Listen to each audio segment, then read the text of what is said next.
Hey, this is Jonathan Gilliam, and I'm about to start the show. I just want to make sure that you realize you can also share and subscribe this, not just listen to it, but share and subscribe this podcast, because the message that we're trying to get out here in this podcast is truth. And there's so many posers out there, so many people that are just trying to get you to click so that they can get paid. This podcast, I want you to click so you get the truth. So please subscribe and share it with all your friends, your loved ones. Listen, even your liberal friends, share it with them, because the truth doesn't care about political sides. It cares about you. And also, make sure you go check out my book, Sheep No More, The Art of Awareness and Attack Survival. It's a best-selling book. It'll show you how attackers look at you, help you then turn around and look at yourself in the same light. And for the children, The Adventures of Team Little Bigs, a parent's book for children. It's a book of pictures with lessons of security, awareness, and communication skills built into it. If you have a really young child or a learning disabled child, this is the book for you. Give that book to them, let them go through the pages, and then you, the parent, teacher, or guardian, you go to teamlittlebigs.com, you get the lesson plans, and you will understand where these lessons are embedded in those pictures, so you can point those out to them. Because listen, children, and especially learning disabled children, they learn so tremendously well through visual learning. So go get this book, The Adventures of Team Little Bigs, a parent's book for children. And for the rest of the family, the business owners, the college students, go get Sheep No More, The Art of Awareness and Attack Survival. It will change your life. Let's start the show. The truth has arrived.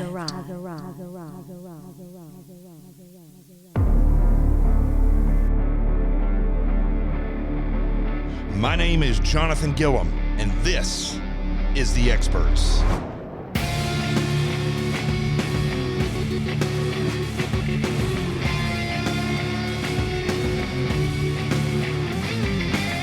And welcome back to the show. This is episode 172. 172 episodes we've done, over 300,000, well over 300,000 downloads, actually, to tell you the truth. I mean, that's pretty phenomenal.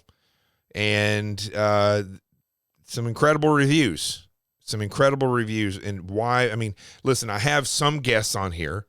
If I can talk about the subjects, I will, based on the experience that I've had. But I think because, listen, I don't paint a pretty picture of things. I don't paint the picture that I present to you along political lines. I know people say, but you're a conservative. You hosted for Hannity and David Webb and all these guys that are conservatives. Yeah, I hosted for them. I'm a conservative. There's no doubt about it. But I'm not how can I put this? I'm not an establishment political person. I don't believe, really, to tell you the truth, I don't believe in political titles. I don't believe in whether it's liberal or conservative, Republican Party, Democrat Party, Green Party, libertarians, whatever that is. I believe in effective solutions. And I know that in order to manage anything, whether it's a company, a home, a country, a state, a town, you have to look for effective solutions. That should be your job, not trying to get elected. I have a feeling out there, folks, that if you seek out people to run for office that are qualified and you push them forward, and I mean, and this is what I'm learning about the political process, is that somebody saying, I want to run for something, doesn't mean they're going to get the backing of the Republican or Democrat Party. Now, let's talk about the Republican Party, because the Democrat Party is a communist party, okay? And you need to realize that if you're liberal. But if you decide you want to run for something, and you've been called to do this, you want to run for school board, you want to run for mayor, you want to run for Congress, you're not going to get anywhere unless you have the vote of confidence of the Republican chairs in your county, in your state. And you're not going to get that, by and large, unless they think you're, one, electable, or the big number two, because this is the crappiest thing I've ever heard of, and this is true, they think they can make a lot of money off of you. The Republican Party will donate money to a campaign so that they can get a ton of donations back from the campaign. That's the way it works. The Republican machine, the Republican Party machine, the GOP machine is not made, as I keep saying over and over, and I'll keep saying it over and over. It does not exist to ensure freedom reigns in this nation. Now, there are people, I mean, listen, you have two parties to choose from. Two parties, by the way, that are private organizations, are not government organizations. Even though they run the election commission, they own every seat of power in the United States, every sheriff, every mayor, every school board member. Everybody falls one way to another. There's towns here in Long Island that it's hilarious how they say this is not a political race. But when you see the candidates, they're split down political ideological lines that are defined by the Republican Democrat Party. They're not defined by what is effective. They're not defined by these party lines are not defined by whatever it takes to make freedom reign, liberty reign, the pursuit of happiness, a good life. That's not where the party lines are divided. Take, for instance, COVID, okay?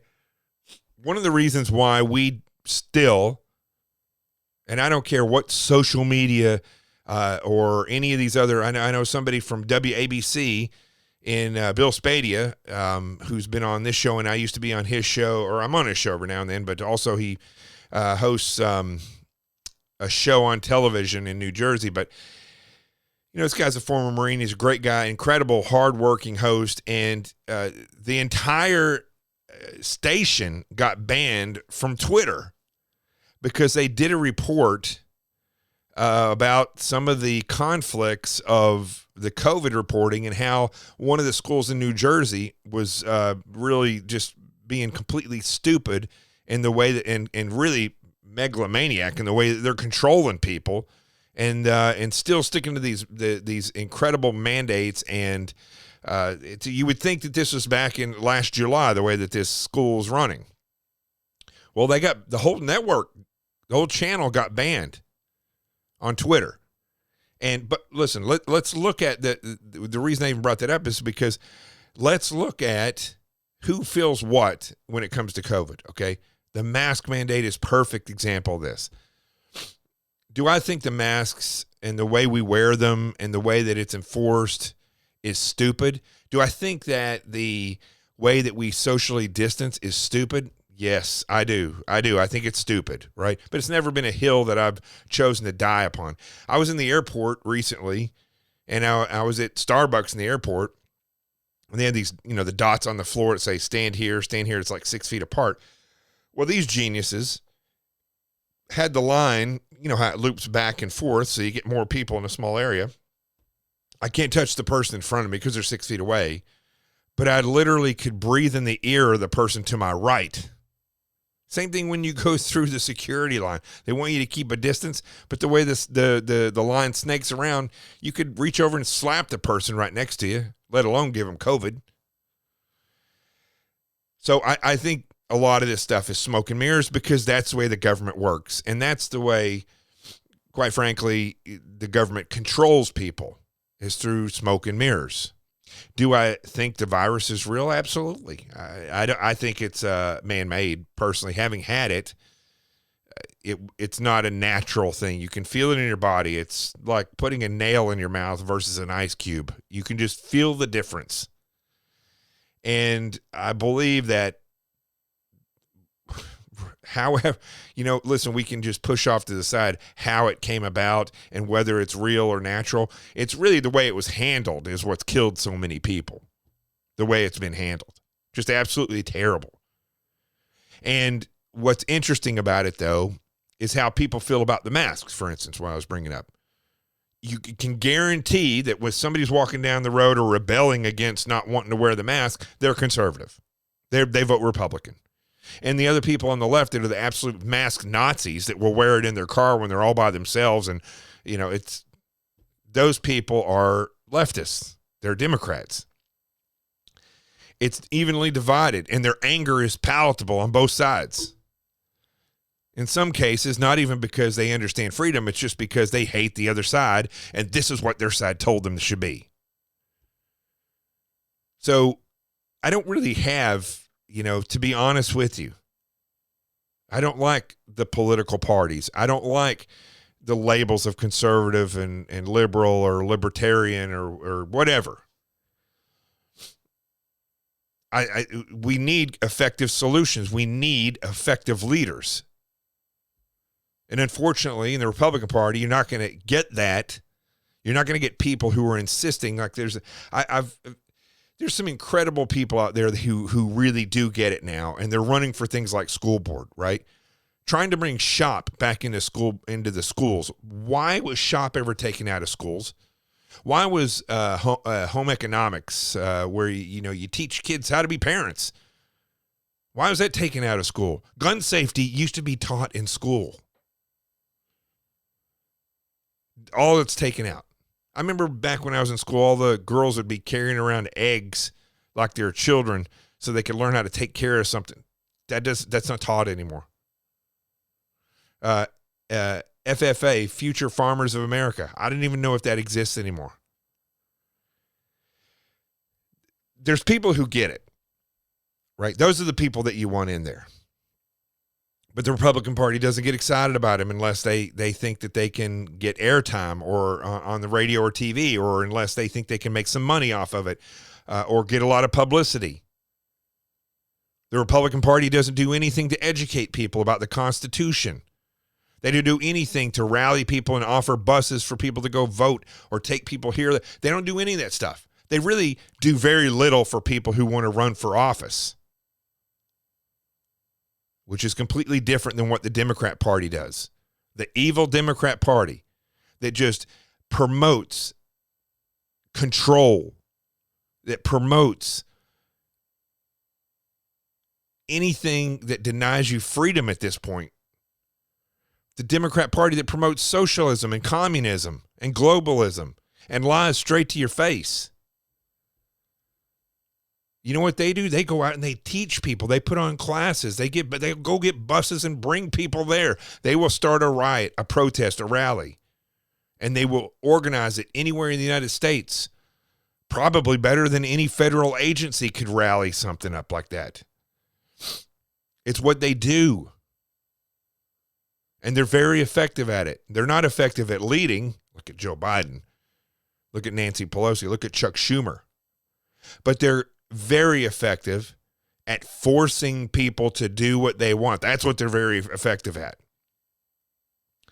The Republican Party should be the party of effectively teaching empowerment to the people. It should be the people's party. It shouldn't be the establishment's party. Liz Cheney comes on a press conference and says that Kevin McCarthy and Mitch McConnell, they run the Republican Party, and elected officials run the Republican Party. That's the problem. That is the problem. The people should be the ones running the Republican Party. The conservative people in this nation should be standing together and pushing the right leaders forward, taking part in deciding who those leaders will be.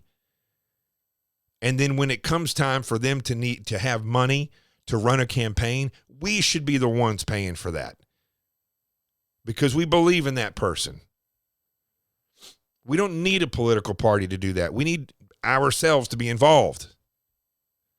But still, what I see, the only time I see people involved in a good way is door knocking for people running for different political races. I do see that, and that is very effective. I do see some people, especially on Long Island, where I've kind of been ingrained in some of this stuff. I see people making phone calls to legislators and to different people to try to get things done, and it is effective. I see that. That's the positive part of it. But it's a small group of people, usually no more than 50 people involved in that. But what I don't see, or what I do see that doesn't do any good whatsoever, are these continued rallies, these continued car rallies.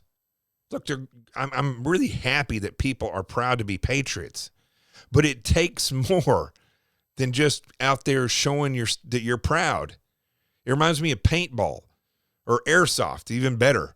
People buy all these airsoft guns. They spend thousands of dollars getting these guns that look exactly like real weapons.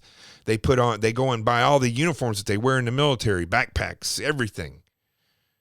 They go out and some of them are really good at what they do out there in the paintball or airsoft field. But let me tell you something, folks. When it comes time to be a warrior, only warriors stand up. Airsoft and paintball guys are not going to be around trying to defend you when bullets are flying. And that's the way it is with people who go to these rallies consistently. They don't do anything. You know what they do more than anything? Fight with each other. I've seen some of the nastiest backstabbing things. I just can't even describe to you how nasty some of these Republican conservative people, especially here in New York, well, not just New York, but I've seen it here in New York quite a bit. You just can't, it's terrible. It's not productive. It's destructive, actually. And it's broken up a lot of good groups. Not even going to say their names, although I'm getting close to it. But there's some nasty people out here. And what is occurring is that even when people are trying to do something right, other people are breaking that up for egotistical reasons. You don't see that on the Democrat side. You don't see it. Now, I've done another show similar to this before where I talked about more deeply about the Republican Party, but that's not really what I want to talk about tonight. These are the things that are bothering me. When I say effective leaders, effective solutions, that's what I stand for. You really don't see that anywhere. Every once in a while, you'll see somebody who is effective. Whether you love Donald Trump or not, if you look at the statistics of what he did as a leader when he was able to actually do things, he was very effective. And the reason is, despite the daily drama that was going on there in the White House and with the press and the media and the impeachments and all these frivolous things, when Donald Trump saw an issue, he faced the issue and he looked for an effective solution. He didn't use the issue or the crisis to gain control. You didn't see that. People will say that that's not true. Look at immigration, blah, blah, blah. There's no proof. There's nothing. It's not just proof. It didn't exist. Okay. He didn't use immigration to gain control.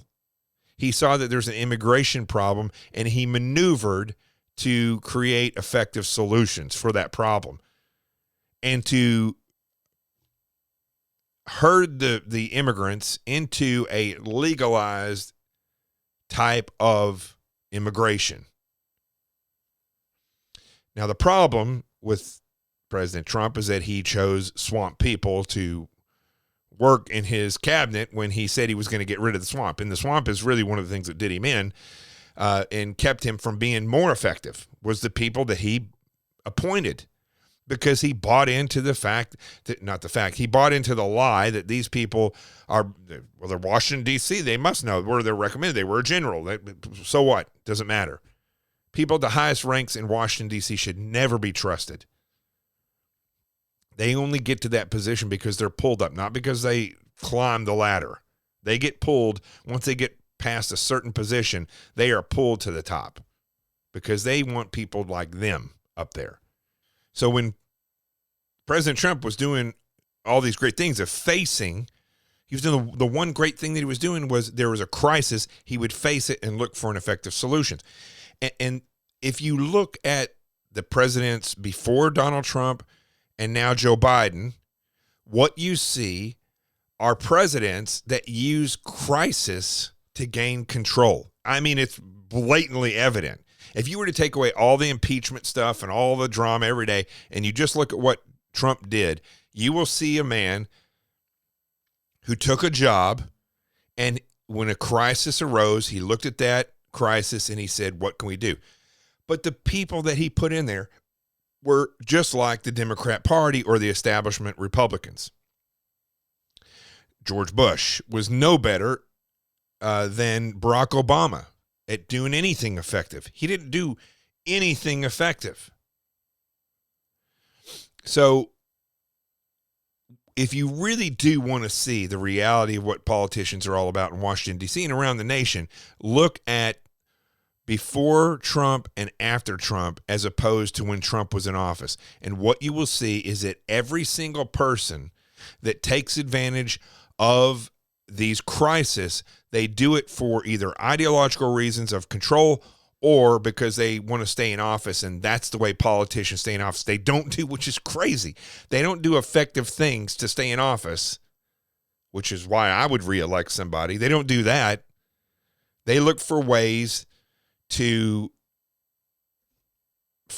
look for crisis, and then they look for ways, and sometimes they actually exacerbate the crisis so they can offer a solution and control the outcome. And never is the outcome the end of the crisis. Look at the war on drugs. Look at immigration. Look at the war on terror.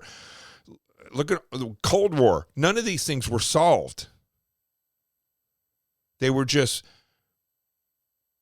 lessened, or they were maintained, but they were never. Look at how in World War II, look at how we handled that. We destroyed two ideological movements never to be seen again in history of man. Not to that extent anyway. So when you look at what Trump did and you look at how he handled it, that's what we need. Effective solutions. What we get with the Republican Party now, which is driving me crazy, and I talked about this a little bit on, there was about Tim Scott on the last one. Let's look at the Republican Party real quick. You got Tim Scott being paraded around by the establishment Republicans and the news media, talking about how he's a potential next candidate in 2024. If you talk to people who know politics down there where he's in North Carolina, he's a rhino. He's not even fully conservative. He's a compromiser like the other establishment Republicans. But they parade him around because he is an educated, clean-cut, well-spoken black man. And they know right now, the Republican Party knows that parading a black man or a female is going to be the thing that gets them the most attention, the most donations, just like any other state or local political race. Like I said before, they're not necessarily out to win the race. Donations, money, that's what they want. Power, that's what they want. Influence, that's what they want. Effective solutions, last thing on their list. So you have Tim Scott. You have Tim Scott, who they're parading around. They never talk about how great of a leader he is. They just talk about how, Tim Scott's life and how he overcame it. See, it's a parody. It's a skit. Look at Caitlyn, a.k.a. Bruce Jenner, in California. She's on Hannity tonight. Totally serious candidate to go against Gavin Newsom. Gavin Newsom, who totally screwed up, well, it was a succession of people screwing up California, but Gavin Newsom really took it to a new level. And so they're going to parade Caitlyn Jenner, transgender, man who has a penis, has breast implants, says he's a woman, identifies as a woman now.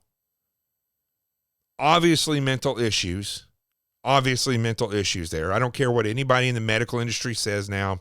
I have a degree in psychology. When I was going through college, transgender was a mental issue. Now they're saying it's a medical issue. He's actually a woman who was unfortunately born in a man's body. That's what they say. So I don't care what they say. It just starting right there, okay? It's a skit. It's another prop for the Republican Party. They're not looking whether or not Bruce Jenner, a.k.a. Caitlyn Jenner, is an effective leader, is qualified for the job, is sane. They're not looking for that. They're promoting somebody it's going to get headlines. They're promoting, listen, perhaps he gets up there and does a great job. That's awesome. I don't gamble, right? I'm not somebody who would gamble with my future. So I don't think, and people I know that are listening to this are going to say, well, this guy, you know, I could see it years now down the line saying, you don't get this job, sir, because you were putting down transgender people and you were not accepting. Listen, I don't care how anybody wants to live their life. I really don't. As long as they don't cause me any problems and they're not violent towards me, my family, or my country. Somebody wants to live dressed as a woman and they have conflict in their brain, whatever, they can do that. It doesn't bother me. But I don't want to see political candidates picked because I don't care if they're a white man, an Asian woman, a black guy from North Carolina. I don't care. I want to know that they're qualified. I want to know that they're qualified. I want to know that they're not just being used as a prop because they think the American people are that stupid. And everywhere I look, it's a prop. Look at the Democrat Party. They use everything as a prop. Systemic racism is everywhere. White supremacy is beating up everybody. Every single Asian attack that I've read about has been black people attacking Asians. Every single one in the past 3 months. Jewish people in New York City are almost always, when they're attacked, are attacked by black people. Right? They're not going to fix that problem. They're not even mentioning it in news. If it was a white guy that attacked somebody, they are going to say a white man attacked a Jewish person in Brooklyn. Because white supremacy is a prop. They can use it. It's a prop for them. Homophobia and gay rights, it's a prop. It doesn't matter if you're gay. You have the same rights I have. If a church doesn't want you in there, well, then you don't have the right to push your way in there. Same thing as if, you know, I went to a lesbian nightclub and they didn't want a straight guy in there and I had to leave.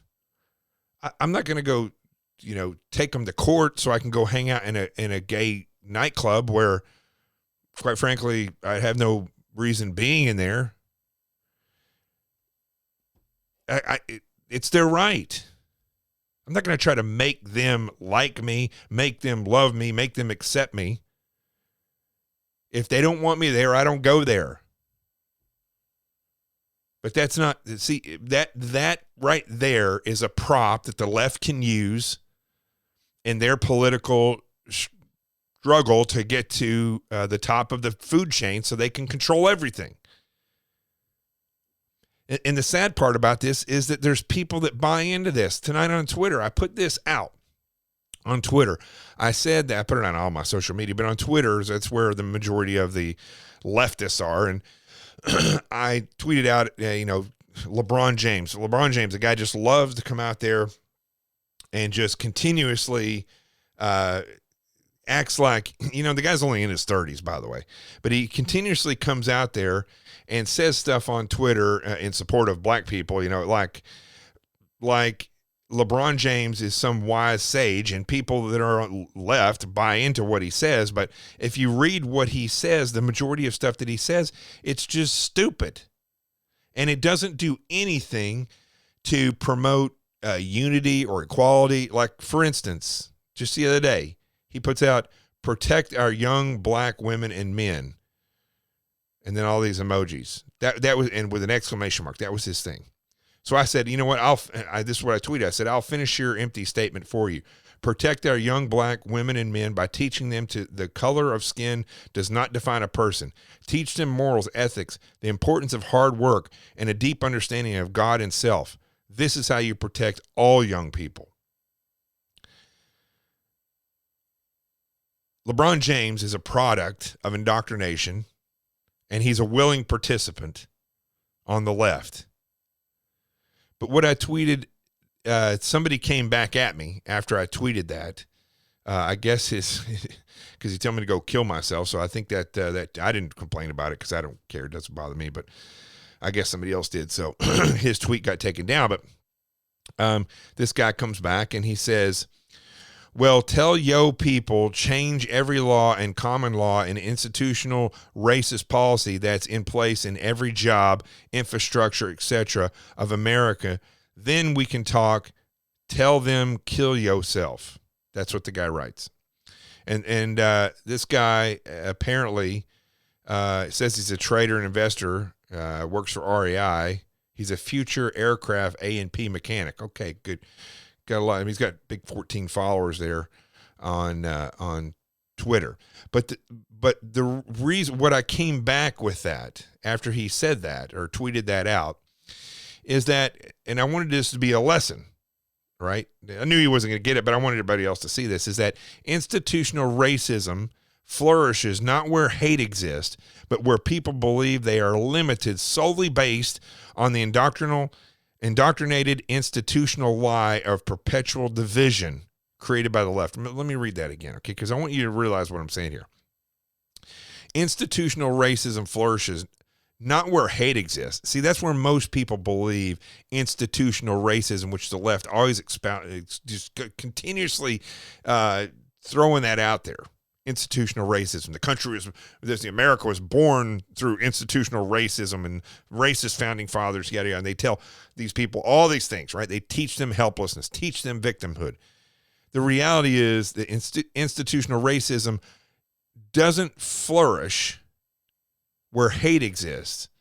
It flourishes where people believe they are limited solely based on the color of their skin, or, and this is where they get that idea, based on the indoctrinated institutional lie of perpetual division. That's what the left does.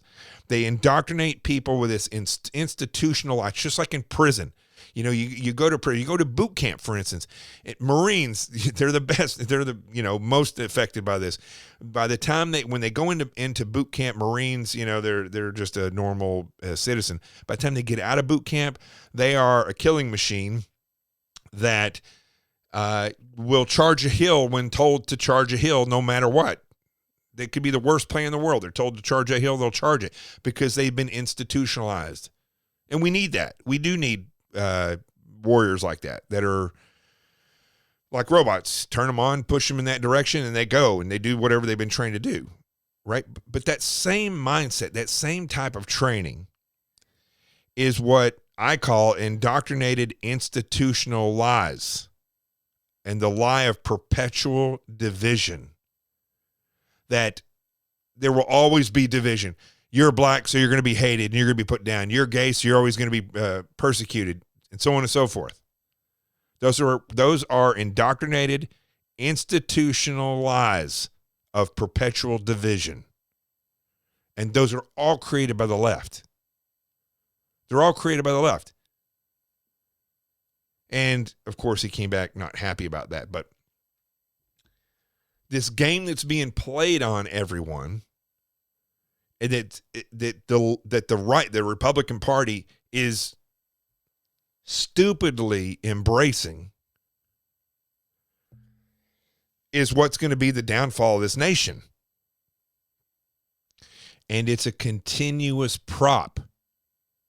It's a continuous prop, a continuous skit that's being played on the people of this nation and really the world. This is one thing where we all are really the same in the world. Now, I've been on Newsmax a lot lately talking about how these things kind of come around to communism, right? Let me pull this video, because if you haven't heard this is from the CIA. Now, what's funny, because when I'm on, it's been like this for 7-8 years now, since I got out of the FBI and I've been in media. And when I bring up the word communism, people are really kind of blown away that I'm saying this word. It really shocks a lot of people. And I don't think that they realize what communism actually is, because I know the people on the left don't actually know what it is. They think they know what it is. They've never really done a complete or they've never done complete research of what communism actually is and what the outcome always is. But one big thing that it is institutionalization. It's where, just like I was talking about with the Marines earlier, and I'm not talking about the Marines in a bad light. That's the Marines' job. So they're institutionalized. They do very good work. But you meet somebody who's been in prison, there's going to be a way that they do things because they were institutionalized to do it that way. Well, when you look at this thing that I was just talking about a second ago, this perpetual division, this indoctrinated institutional lie of perpetual division, that is always where communism exists. Now, I just made up that term. It's a long term, but I made that up. And that's what I coined, that phrase, to describe what I see. And it's always present. It's one of the main things, one of the main tools of communism is this indoctrinated institutional lie of perpetual division. And when you start to see federal agencies recruiting people based on these lies, we've lost control of sanity. We've lost control of sanity. Just like I'm saying that the Republican Party is using these different things for props to get votes or to get recognition or to look woke. The left and communism will use all this division as a prop. And when they get into agencies like the CIA, for instance, I'm going to play you this recruiting video from the CIA. When you hear the language, it is 100% divisive. It is all, whenever somebody is talking about I, me, in this day and age, most likely they are a leftist. When you hear people talking about we, us, the people, they're automatically going to be a patriot. You're never going to hear that from the left unless they're using it as a prop, which I have seen them do a couple of times. But when you dig into what they're talking about, it's me, I. Now, I want you to listen to this as I play this sound. And I want you to realize this is someone who is a supervisor in the CIA. I don't know exactly what she does in the CIA. I don't think that was brought up. But she's a CIA employee and she's a supervisor. And I want you to think about all the things that the left always says, all the catchphrases. I know so many teachers out there who have, it's just leftist students because they're all indoctrinated and they all have terrible anxiety. They all have terrible complexes about themselves. Everything is about them. And the work quality that you get out of them is typically terrible. They're nasty people. They grew up to be very nasty, undisciplined people. Now, I want you to listen to this. Think about that, the person that I just described, and let this get in your brain that this individual not only works in the CIA, but is being used as a poster child for what they're recruiting. And the CIA says that their recruitment numbers are up. Well, this is why. Because they're recruiting. Remember what I said about generals and things like that? They get pulled up. That's what they're doing here. They're pulling people forward into these agencies that are leftists, that will follow the ideological line. I was asked by Bob Sellers, who I really like on Fox News. I know he didn't get along with Mike Lindell real well, but I like Bob. He's a nice guy. And he asked me, how does, because I kept saying this, it's a national security threat. He said, how does this affect, how does this make it worse? How do these people coming in there make things less effective? And I had two responses in my brain right when he said that. I said the one that was less, that was more palatable, that people who are ideological driven will always choose their ideology over God and country. But the reality is, it goes really deeper than that. It's that they're communist. And anywhere that communists are in play, they're going to destroy and weaken the nation. Now listen to this. It's mind-boggling. This is a recruitment video from the CIA. Let's see here. When I was 17, I quoted Zora Neale Hurston's How It Feels to Be Colored Me in my college application essay. The line that spoke to me stated simply, I am not tragically colored. There is no sorrow dammed up in my soul nor lurking behind my eyes. I do not mind at all. At 17, I had no idea what life would bring, but Zora's sentiment articulated so beautifully how I felt as a daughter of immigrants then and now. Nothing about me was or is tragic. I am perfectly made. I can wax eloquent on complex legal issues in English while also belting Guayaquil de mis amores in Spanish. I can change a diaper with one hand and console a crying toddler with the other. Okay. Nothing she has said so far, if I was in recruitment in the CIA or FBI or any other agency, nothing she said so far would make me want to hire this person to do the job that she's supposed to be doing, which is a national security job, right? In fact, what I'm looking at here is a woman who has a me complex, who is narcissistic, and who is saying key words that show me that she is ideologically driven.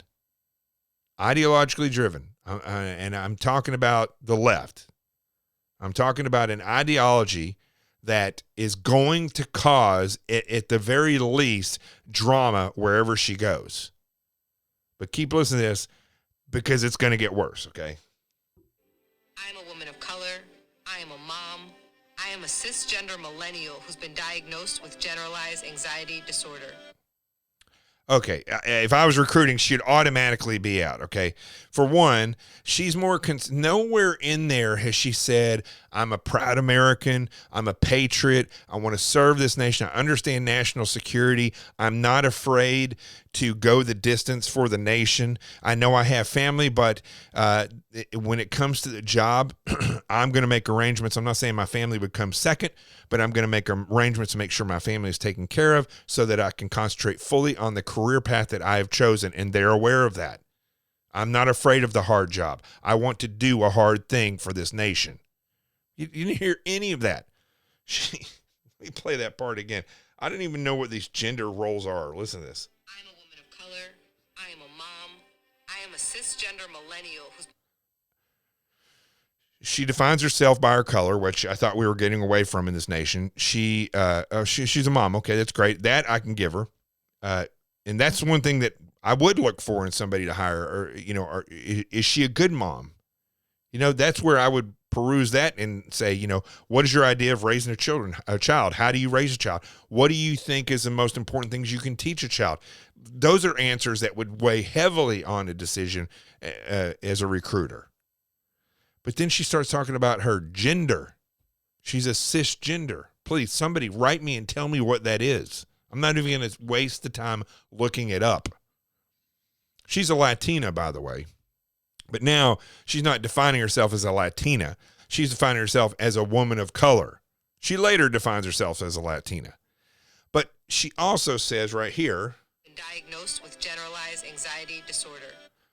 And she's proud of that. It's almost as if the big keys in her life is that she's a woman of color. She put that before being a mom. She is a mom. She is a cisgender and she's also a woman who's diagnosed with anxiety disorder. As though that should make everybody say, oh, well, she's got an anxiety disorder. Perfect candidate. Give her the job. If somebody is pointing that out, that typically shows you the level of importance or damnation that they have from that disorder. The way she put those things, if I was recruiting her, it would stop right there. Or as she says later, full stop. Ridiculous. But anyway, listen. I am intersectional, but my existence is not a box-checking exercise. She just checked every box on the left. Intersectional? What is that even? What is that? Is she somebody qualified to do the job or is she not? People have forgotten about the job because they're props. They're props for the left. Smoke and mirrors. They're comfortable with that. Intersexual. I am a walking declaration. A woman whose inflection does not rise at the end of her sentences, suggesting that a question has been asked. I didn't. What the? So she's saying that if a woman asks a question that she's weak, that every man goes around assuming that a woman knows less and that she should she's obviously going to end her sentence with an inflection as though she's asking a question because men think she's that dumb and weak and stupid. I mean, she's proven that she's a dumb, weak, and stupid in this video because she's a puppet. Not sneak into CIA. My employment was not and is not the result of a fluke or slip through the cracks. Yeah, you're right. You were hand-chosen by leftists. That's what happened. Earned my way in, and I earned my way up the ranks of this organization. I am educated, qualified, and competent, and sometimes I struggle. I struggle feeling like I could do more, be more to my two sons, and I struggle leaving the office when I feel there's so much more to do. This girl is all over the place. She's this, she's that, she's great about this, she's great about that, but she's also twisted. She also has anxiety. She's confused. She doesn't know about, she feels like she should do more for children and at work. Well, do more. I used to struggle with imposter syndrome, but at 36, I refuse to internalize misguided patriarchal ideas of what a woman can or should be. Oh, my Lord. So now the way that we have defined in the past what a woman should be, strong, powerful, a strong and powerful person, a good person, moral and ethical. Someone, whether she's a mom or a waitress or a CIA operations officer or a fighter pilot or a Miss USA, whatever. Be the best that you can be. I say the same thing for a woman as I say for a man. Be the best you can be. But these people think it's that same victim attitude as that guy earlier saying, yo, go kill yourself. It's the same indoctrinated victim mindset. Let's finish this. It's killing me. I am tired of feeling like I'm supposed to apologize for the space I occupy rather than intoxicate people with my effort. So she goes around assuming that she has to apologize for the person that she is. I mean, what is the environment there in the CIA? What kind of home did she come from? I've never, in all my travels and all my life, ever done it or seen someone else do it to an employee where they make them feel like they have to apologize for who they are constantly. That's horrible. If you're around somebody like that, get away from them. They're a narcissist. They're a psychopath. Get away from them. Brilliance. I am proud of me. Full stop. My parents left. What is it? Full stop. Everything. What is she doing? A telegram? They knew and loved to expose me to opportunities they never had. Because of them, I stand here today a proud first-generation Latina and officer at CIA. I am unapologetically me. I want you to... She's been unapologetic so many times throughout this entire video. I mean, what world does she live in? The only time I ever apologize for who I am is when I've done something wrong to someone. And I've done stuff wrong to people before, out of anger or spite, just like anybody else has. I'm not without sin. And I apologize for when I do those things, which is rare. I try to be a good person. But I don't feel like I've ever been forced, nor has any of my sisters or my mom. My mom is the strongest woman I know. I've never seen her go around apologizing for who she is. It's laughable, folks. It's laughable. This is a twisted individual right here. This is an angry individual who has emotional anxiety and who has either had something happen to her in her life, which I would most, listening to the way she describes herself and going on about the apologetic thing, I would venture to say she's probably had something happen violently in her life that she did not want. And she's also a product of the educational system. Be unapologetically you, whoever you are. Know your worth. Command your space. Okay. You see, and the CIA is proud of that. They put out a statement saying that their recruitment is up more than it's ever been because they are specifically recruiting people like this. You would never send this woman into any environment and think that she was going to be nondescript. This is what you want in a spy. This is a person who can never, ever not point out who or what she is. And by the way, the order in which she points it out, as I said a minute ago, is very odd to me. But she is a prop. She's a prop for leftists. That's what this is. It's a prop. And you have to realize that. When you look at celebrities, when you look at media personalities, when you look at politicians and weirdos like this, you have to ask yourself, folks, is this, I was on a let me just tell this story real quick. I was on a podcast the other day, Charles Mizrahi. If you get a chance to listen to this podcast, you want to know more about me, you can listen to that. It's not my entire life story, but I tell a lot of funny things in there. But when I went through Ranger School, after I went through SEAL training, I've been through Officer Candidate School, I've been through SEAL training, I'd been through Army Airborne School, and then in SEAL Tactical Training, right? 4 tremendous trainings, very, very mental. And by the time I got to Ranger School, I knew exactly how to weed my way through the stress and anxiety and the yelling and all these things that the instructors do and just concentrate on what the task is they were giving me. I walked in there fully as a grown warrior adult. And I excelled in Ranger School. Even 62 days of starvation, we eat once a day, sleep average of 2 hours a night. I lost 22 pounds while I was there. When you graduate Ranger School, you have the immune system of a severe burn victim and as many vitamins in your body as somebody who's been dead for 3 days. That's how they take you to the edge so that you can learn to function in the fog of war. That's what it's all about, in a leadership position. But when I got there, I could see through all the anxiety, all the stress, and I just let that stuff run off of me, and I focused on what the task was at hand and where I was going with this. Because a second ago I said you have to ask yourself this, folks. When you're looking at these people on television, you're looking at these politicians, and people are just worshiping politicians. I think Ron DeSantis down in Florida, amazing governor, would probably make a great president. But listen, I'm not going to worship that guy. I don't worship Donald Trump. I don't worship anybody. I like Louis Gohmert. I think he's a great guy. I think he does a good job. I'm not going to worship the guy.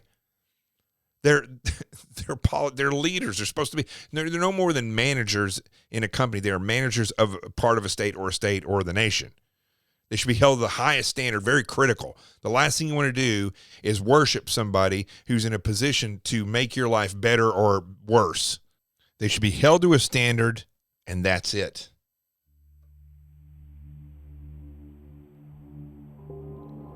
You know, you have to ask yourself this question when you see politicians and celebrities or activists or any of these people on television or you hear them on the radio.